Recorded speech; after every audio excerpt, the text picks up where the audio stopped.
پاش ئەوەی قادری حاجی عەلی کەسایەتی سیاسی دیاری شاری سلێمانی دوای ململانێ لەگەڵ ڤایرۆسی کۆرۆنا لە شاری سلێمانی کۆچی دوایی کرد لە مەراسیمێکی تایبەتدا بە ئامادەبوونی بنەماڵە و هاوڕێ و نزیکەکانی لە گۆڕستانی ئابڵاغ بە خاک سپێردرا.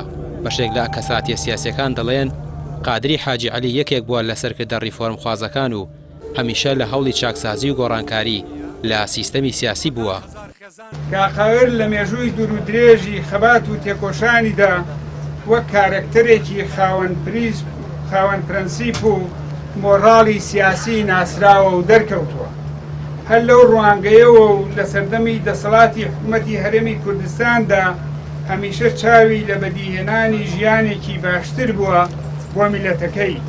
هیچ کاتدا نەبراوە لە خەڵکو و هەمیشە پاڵپشتیکەری ستەم لێکراوان بوو. کاقادری هێشتان زۆری پێما بوو بۆ خزمەتی گەلەکەی بەداخەوە کە ئەو مەرگە لە ناکاوە دەرفەتی پێنەدا. سەرۆکەکان قادری حاجی عەلی یەکێک بووە لەو سیاسیانەی دوای خۆپیشاندانەکانی حەڤەی شوبات و سەردەمی خەباتی ئۆپۆزیسیۆنیدا ڕۆڵی بەرچاوی لە پشتگیری بەرەی شەقامدا بینیوە. دەستی باڵای لە ئامادەکردنی پاکێجی چاکسازی لایەنەکانی ئۆپۆزیسیۆندا هەبووە. پارێزگاری سلێمانی لە ڕێوڕسمی بە خاکسپاردنی تەرمی قادری حاجی عەلی ڕایگەیاند بۆی کۆچی دوایی ئەم کەساتیە بۆ ماوەی 3 ڕۆژ لە شاری سلێمانی ماتەمینی ڕادەگەیەندرێت و بەهۆی پەتای کۆرۆناشەوە پرسە بەڕێوە ناچێت.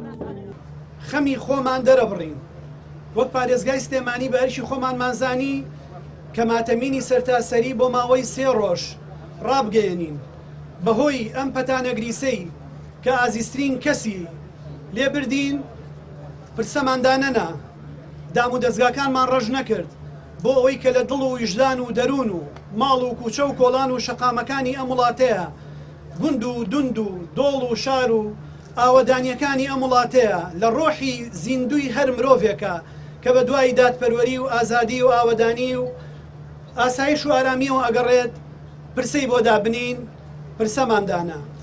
بە ئەرشی خۆمان مانزانی کە مەراسیمی ڕەسمی بە خاکسپاردنی بەڕێزیان بە هاوکاری وەزارەتی پێشمەرگە بە سوپاسەوە و هاوڕێ ئازیزەکانی و هەسەنگەرەکانی و کەسوکاری بەڕێزی بە شێوەیەکی شایستانە کە پشێ بۆ سەرکردەیەکی مەیدانی ڕاستەقینەی ڕەسەنی وڵاتەکەمان بەڕێوەبەرین. بۆ سەدان هەزار خێزان لە دۆخێکی تەواونا هەموار قادری حاجی عەلی لە ساڵی 1955 لە شاری سلێمانی لەدایک بوو و کۆلێژی جیۆلۆجی تەواو کردووە.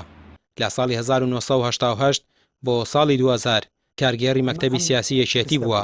دواتر و لە ساڵی 2009 لەگەڵ نەوشیروان مستەفا و بەشێکی دیکە لە هاوڕەکانی بزوتنەوەی گۆڕانیان دامەزران. لە دوای مردنی نەوشیروان مستەفاش لە بزوتنەوەکە دوور دەکەوێتەوە و بۆ ماوەیەک لە خەباتی سیاسی دوور دەکەوێتەوە.